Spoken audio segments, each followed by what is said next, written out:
अस्सलाम वालेकुम नाज़रीन, आप देख रहे हैं सियासत टीवी और आलमी खबरनामा में आप सभी का इस्तकबाल है। मैं हूं नाज़िमा।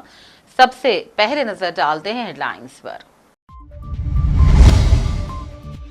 अगर हमला हुआ तो इसराइल के तमाम इंफ्रास्ट्रक्चर को निशाना बनाएंगे, सरबराह ईरानी फौज का बयान।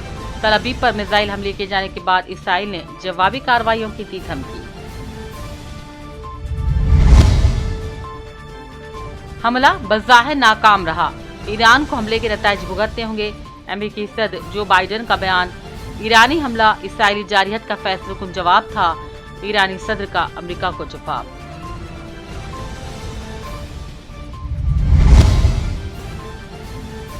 इसराइल पर अगला हमला इससे भी कहीं ज्यादा तकलीफदा होगा, ईरानी सुप्रीम लीडर आयतुल्लाह खामनेई की वार्निंग।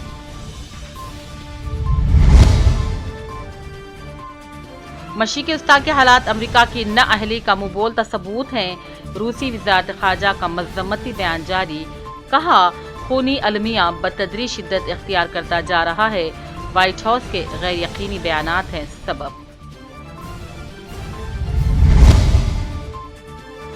पिछले 4 सालों से हिंद चीन रिश्ते सही नहीं हैं, मरकजी वजीर ख़ारजा का एक इंटरव्यू में इंकशाफ, कहा सरहदात पर चीन की जानिब से 12 खिलाफ वर्जी बन रही है, कशीदगी का सबब। और मसले फ़लस्तीन पर मुस्लिम ममालिक को नेटो तर्ज का इत्तेहाद तश्कील देना चाहिए, डॉक्टर जाकिर नाइक का पाकिस्तान में बयान, कहा 57 इस्लामी ममालिक को भी नेटो के उसूलों पर मबनी एक इत्तेहाद तश्कील देना होगा। हेडलाइंस आपने देखी, अब पेश है खबरों की तफसील। ईरान की जानिब से तल अबीब पर मिसाइल हमलों के बाद इसराइल ने जवाबी कार्रवाई की धमकी दी है। इसराइली वजीर आजम ने कहा ईरान ने एक बहुत बड़ी गलती कर दी और वो इसके नताइज भुगतेगा। पेश नाज़रीन अहम तफसीलात इस रिपोर्ट में। ईरान की जानिब से तल अबीब पर मिसाइल हमले किए जाने के बाद इसराइल ने भी जवाबी कार्रवाई की धमकी दी है। ईरान के पासदारान इनकलाब ने दावा किया है कि उन्होंने 200 मिसाइल दागे हैं और इनमें से 90% ने कामयाबी के साथ अपने अहदाफ को निशाना बनाया। इसराइली फौज के मुताबिक ईरान की जानिब से तकरीबन 180 मिसाइल दागे गए, जिनमें बेशतर को मार गिरा दिया गया, ताहम कुछ मिसाइल वस्ती और जुनूबी इसराइल में भी गिरे। ईरान का दावा है कि उसने तल अबीब के इलाके में 3 फौजी अड्डों को निशाना बनाया। अगर इसराइल ने जवाबी कार्रवाई की तो मजीद तबाहकुन जवाब दिया जाएगा। ये भी कहा गया है कि इन हमलों में रडार अड्डों समेत सिक्योरिटी इदारों को निशाना बनाया गया, जो हिजबुल्लाह और हमास के सीनियर रहनुमाओं के कत्ल की मनसूबाबंदी में इस्तेमाल हुए थे। पासदारान इनकलाब ने बताया ईरानी फोर्सेस ने पहली मरतबा हाइपरसोनिक मिसाइलों का इस्तेमाल किया और एक ऐसा हथियार है जो आवाज़ की रफ्तार से भी कम से कम 5 गुना ज्यादा तेज सफर कर सकता है। इसराइली वज़ीर आज़म ने कहा ईरान ने बड़ी गलती की है और वो इसके नताइज भुगतेगा। उन्होंने कहा जो भी हम पर हमला करता है हम उस पर हमले करते हैं। अमेरिकी सदर जो बाइडेन ने कहा ईरान का हमला गैर मौसर और नाकाम रहा। बाइडेन का कहना था इस मामले में गलतफहमी में ना रहे, अमेरिका इसराइल की मुकम्मल हिमायत करता है, ईरान को इस हमले के नताइज भुगतने के लिए तैयार रहना होगा। ईरान के सदर मसूद पेज़ेश्कियान ने इसराइल पर हमले का दिफा किया और कहा तेहरान ने सेहूनी हुकूमत की जारहियत के खिलाफ अपने जायज़ हुकूक का इस्तेमाल करते हुए फैसलाकुन जवाब दिया है। उनका कहना था ईरान जंग नहीं चाहता लेकिन किसी भी खतरे का मुकाबला ज़रूर करेगा। इससे पहले अमेरिकी हुक्काम ने कहा ईरान का इसराइल पर मुमकिन बैलिस्टिक मिसाइल हमला अप्रैल में होने वाले हमलों जितना ही उनसे बड़ा हो सकता है। एक अमेरिकी ओहदेदार ने बताया कि अगर ईरान इसराइल पर बैलिस्टिक मिसाइल हमला करता है तो ये अप्रैल के हमलों जितना बड़ा होगा। इसराइल की फौजी तर्जुमान ने भी खबरदार किया था कि अगर ईरान ने मिसाइल फायर किए तो इसके नताइज संगीन होंगे। ब्यूरो रिपोर्ट, सियासत टीवी। ईरानी फौज के सरबराह ने इसराइल को धमकी दी और कहा अगर ईरान पर हमला किया गया तो इसराइल के तमाम इंफ्रास्ट्रक्चर को निशाना बनाया जाएगा। ईरानी फौज के सरबराह मेजर जनरल मोहम्मद बाकरी ने टीवी पर बयान दिया और कहा इसराइल की जानिब से अगर ईरान पर हमला किया जाता है तो इसे भी नताइज भुगतने पड़ेंगे। उन्होंने कहा अगर हमला हुआ तो इसराइल को शिद्दत के साथ जवाब दिया जाएगा और इसके तमाम बुनियादी ढांचों को तबाह कर दिया जाएगा। ایرانی صدر مسعود پزشکیان نے اسرائیل کے خلاف میزائل حملے کو فیصلہ کن رد عمل اور اسرائیلی جارحیت کا فیصلہ کن جواب قرار دیا۔ امریکی صدر نے کہا کہ امریکہ ایران اور اس کے حمایت یافتہ تنظیموں کے خلاف ہر ضروری اقدام اٹھائے گا۔ پیش ناظرین اہم تفصیلات اس رپورٹ میں۔ امریکی نائب صدر اور ڈیموکریٹک صدارتی امیدوار کملا ہیرس نے کہا ہے کہ امریکہ ایران اور اس کے حمایت یافتہ ہر ضروری اقدام کرے گا۔ امریکی نائب صدر نے اپنے بیان میں کہا، ایران مشرق وسطیٰ میں عدم استحکام پیدا کرنے والی قوت ہے۔ ہماری اسرائیل کی سلامتی کے لیے وابستگی غیر متزلزل ہے۔ ایران اور اس کے حمایت یافتہ تنظیموں کے خلاف امریکہ ہر ضروری قدم اٹھائے گا۔ انہوں نے کہا، امریکی افواج اور مفادات کے دفاع کے لیے جو بھی اقدام ضروری ہوگا ہم کریں گے۔ واضح ہے کہ ایران نے اسرائیل پر حملہ کیا اور کئی ballistic missile داغے۔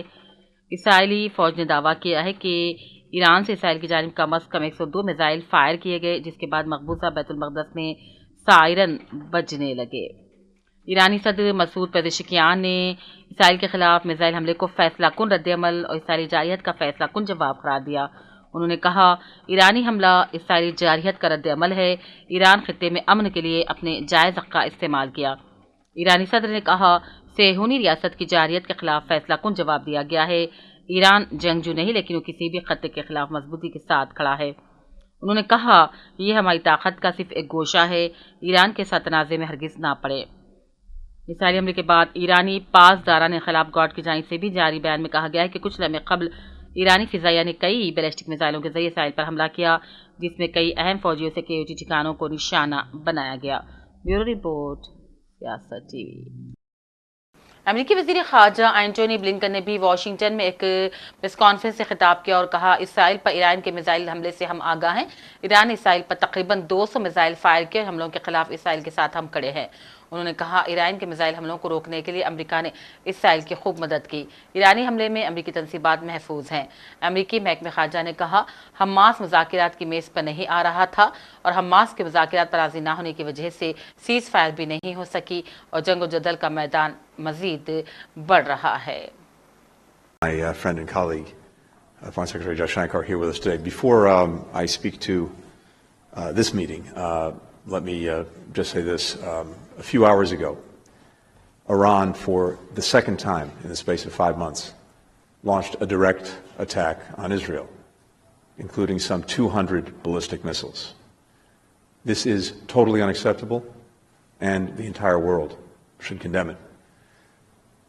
Initial reports suggest that Israel, with the active support of the United States and other partners, effectively defeated this attack. We have demonstrated once again our commitment to Israel's defense.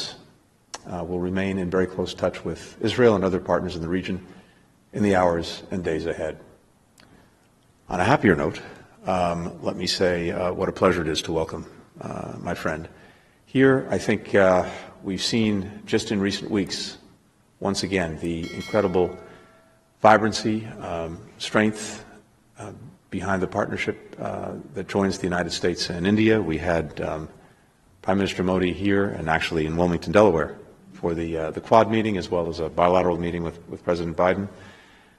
The warmth of that meeting, the ambition in the relationship is at a level we've never seen before. And I think it's a reflection of the value that both countries attach to this partnership. A partnership in so many different areas, including strategic technology sectors, including space, including semiconductors, including clean energy, where our countries increasingly are working together and creating new opportunities for people in both India and the United States, but also more broadly than that, around the world. And of course, the critical role that India plays on the global stage, working. Iran کے supreme leader آیت اللہ علی خامنئی نے اسرائیل کو خبردار کیا کہ ایران کی جانب سے اگلا حملہ اس سے بھی کہیں زیادہ تکلیف دہ ثابت ہوگا۔ آیت اللہ خامنئی نے اپنے بیان میں کہا، اللہ تعالیٰ کی مدد سے مزاحمت محاذ جو ضرب صہیونی ریاست کو لگائے گا وہ اس سے کہیں زیادہ شدید اور تکلیف دہ رہے گی۔ اس سے پہلے سپریم لیڈر کے ایکس آفیشیل اکاؤنٹ سے آرٹیفیشیل انٹیلیجنس کی مدد سے بنی میزائلوں کی تصویر بھی پوسٹ کی گئی تھی اور اس پر نصر من اللہ و فتح قریب درج تھا۔ लेबनानी मज़ाहिमत तंजीम हिजबुल्लाह ने इसराइली फ़ौज की लेबनान में दाखिल होने की पहली कोशिश को ही नाकाम बना दिया, जिसमें सेहनी फ़ौज को नुकसान पहुंचा। इसराइली फ़ौज ने आज लेबनान की सरहद पर कायम इलाके से लेबनान में दाखिल होने की कोशिश की, जिस दौरान इसराइली फ़ौज हिजबुल्लाह फाइटर्स की स्पेशल इन्फेंट्री रिजवान फोर्स के दरमियान तसादुम हो गया। वाज़ेह है कि इसराइल ने 20,000 फ़ौजियों पर मुश्तमिल अपनी खुसूसी टीम को लेबनान की सरहद पर तैनात कर रखा है और इसराइल ने लेबनान में ज़मीनी कार्रवाई का भी ऐलान कर दिया। इसराइल के मौशी दारुल-हुकूमत तल-अबीब में मुश्तबा हमले में कम से कम 6 अफराद हलाक हो गए हैं। बयान में बताया गया है कि हमला उस वक्त हुआ जब 2 मुसल्लह अफराद ने शहर के लाइट रेल नेटवर्क के मुसाफिरों पर हमला कर दिया और फिर पैदल ही फरार हो गए। बाद अज़ां पुलिस और वहां मौजूद शहरियों ने अपने ज़ाती असलहे का इस्तेमाल करते हुए उनसे लाहक खतरे को ख़त्म कर दिया। ऑनलाइन पोस्ट की जाने वाले फुटेज में हमले के बाद तल-अबीब में लोग सड़कों पर इधर उधर घूमते नजर आए। किसी ग्रुप ने ताहाल हमले की जिम्मेदारी कबूल नहीं की। अक़वाम मुत्तहिदा के सेक्रेटरी जनरल एंटोनियो गुतेरस ने मशरिक़ वस्ता में कशीदगी के अदम फैलाव के लिए फौरी जंगबंदी का मुतालबा किया। गुतेरस ने ईरान की जानिब से इसराइल पर मिसाइल हमलों के बाद एक तहरीरी बयान दिया। ये भी कहा कि मशरिक़ वस्ता में कशीदगी का फैलाव काबिल मज़म्मत है, इसे फौरी तौर पर ख़त्म करना होगा, इसीलिए जंगबंदी फ़ौरन बहाल करने का उन्होंने पुरज़ोर मुतालबा किया। रूस ने कहा है कि मशरिक़ वस्ता के हालात बहरान के हल में अमेरिका की नाअहली का मुँह बोलता सबूत है। रूसी वज़ारत ख़ारजा की तर्जुमान मारिया ज़हरावा ने ईरान के इसराइल पर मिसाइल हमले के बाद सोशल मीडिया से जारी करदा बयान में इलाक़ाई सूरत-ए-हाल को बाइडन इंतज़ामिया की मुकम्मल नाकामी करार दिया। उन्होंने कहा, यह खूनी अलमिया बतदरीज शिद्दत इख्तियार करता जा रहा है। व्हाइट हाउस के गैर यकीनी बयानात ने बहरान के हल में अमेरिका की नाअहली को बेनकाब कर दिया है। वज़ीर ख़ारजा ब्लिंकन की कोशिशें हज़ारों इंसानों की हलाकत का हालात को एक बंद गली में लाने का सबब बन गई हैं। मरकजी वज़ीर ख़ारजा एस जयशंकर ने हिंदुस्तान चीन ताल्लुकात के बारे में एक इंटरव्यू में एक खुसूसी बयान दिया। उन्होंने कहा, हिंदुस्तान हमेशा सरहदात पर अमन के लिए काम करता है, लेकिन चीन ने कशीदगी पैदा करने के लिए बार बार सरहदात पर कानून को तोड़ा है। उन्होंने कहा, हिंदुस्तान चीन का रिश्ता पिछले 4 सालों में कुछ सही नहीं चल रहा है, क्योंकि सरहदात पर खिलाफ वर्जियाँ चीन की जानिब से की जा रही है। जयशंकर ने अपनी सरहदात की हिफाजत के लिए भी जोर दिया। When it comes to trade, correct me if I'm wrong, I think China accounts for globally about 31-32% of global manufacturing. I think that would be the right number. And a lot of that has happened because over multiple decades, the international business, which is primarily Western-led, has chosen to collaborate with China for mutual benefit. So today, for any country, if you are into any kind of consumption or even into any kind of manufacturing, sourcing out of China is something which is inevitable, because if you are consuming, if you are not manufacturing and consuming, that's probably where you get a lot of things the cheapest. And even if you are manufacturing, a lot of your components and your semi-processed materials, come out of there. So what happens is that, in a sense, trade with China at one level is almost autonomous of the political or the rest of the relationship, you can say. So I don't think it's just a question of numbers. You also need to look at what is it which you are trading, because there would be countries who would be more sensitive to their exposure. There would be countries who wouldn't care. So I think for us today, because we were earlier on digital, on technology, we are very sensitive to our data flows. It's often, to me, a little perplexing that people debate so deeply how the data must be secured at home, but are less concerned about what happens when the data leaves your borders. So in a much more data sensitive world, in a much more technology sensitive world, I think it's important to look at what your exposures are, how do you mitigate it, how do you balance it, how do you diminish the risks. Separately from that, in terms of our own relationship with China, I think it's a long story, but the short version is that we had agreements on how to keep the border peaceful and tranquil, and those agreements were violated by China in 2020. And because we have forward deployments of our militaries, there are resulting tensions. And until those forward deployments are addressed, the tensions would continue. If the tensions continue, it casts a natural shadow over the rest of the relationship. So our relationship hasn't been great for the last 4 years. Mumtaz Islami scholar doctor Zakir Naik मसले फ़लस्तीन के हल के लिए NATO तर्ज के इत्तेहाद की तश्कील की तजवीज़ दी है। इस्लामाबाद में पाकिस्तानी एंकर से गुफ्तगू करते फ़लस्तीन की सूरत हाल पर मुस्लिम दुनिया के इक़दामात के हवाले से सवाल पर डॉक्टर जाकिर नाइक का कहना था कि मुस्लिम ममालिक को नेटो की तरह का एक इत्तेहाद तश्कील देना चाहिए। नेटो के 32 ममालिक हैं, अगर किसी एक मुल्क पर भी हमला हुआ तो तमाम ममालिक पर हमला तस्वुर होता है। जाकिर नाइक ने कहा 57 इस्लामी ममालिक को भी नेटो के असूलों पर मबनी एक इत्तेहाद तश्कील देना चाहिए। इस तरह मुसलमान ममालिक ज़्यादा ताकतवर हो जाएंगे, लेकिन अफसोस के मुसलमान तकसीम का शिकार हैं। आखिर में हेडलाइंस पर डालते हैं एक और नजर।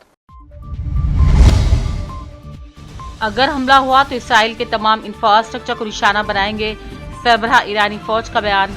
तल अबीब पर मिसाइल हमले किए जाने के बाद इसराइल ने जवाबी कार्रवाइयों की दी धमकी।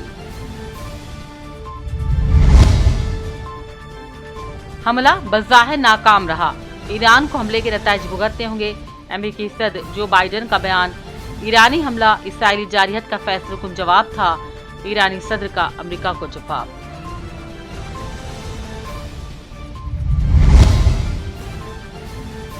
इसराइल पर अगला हमला इससे भी कहीं ज्यादा तकलीफदा होगा, ईरानी सुप्रीम लीडर आयतुल्लाह खामनेई की वार्निंग।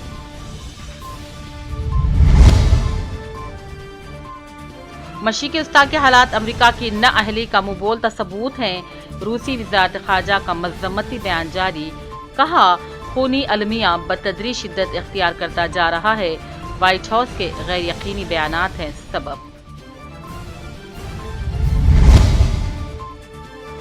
पिछले 4 सालों से हिंद चीन रिश्ते सही नहीं हैं, मरकजी वजीर खारजा का एक इंटरव्यू में इंकशाफ, कहा सरहदात पर चीन की जानिब से 12 खिलाफ वर्जी बन रही है कशीदगी का सबब। और मसले फ़लस्तीन पर मुस्लिम ममालिक को नेटो तर्ज का इत्तेहाद तश्कील देना चाहिए, डॉक्टर जाकिर नाइक का पाकिस्तान में बयान, कहा 57 इस्लामी ममालिक को भी नेटो के उसूलों पर मबनी एक इत्तेहाद तश्कील देना होगा। इसी के साथ आलमी खबरनामा का सिलसिला यहीं इख्तिताम को पहुंचता है। पूरी टीम के साथ दीजिए इजाजत और देखते रहिए सियासत टीवी। अल्लाह हाफिज।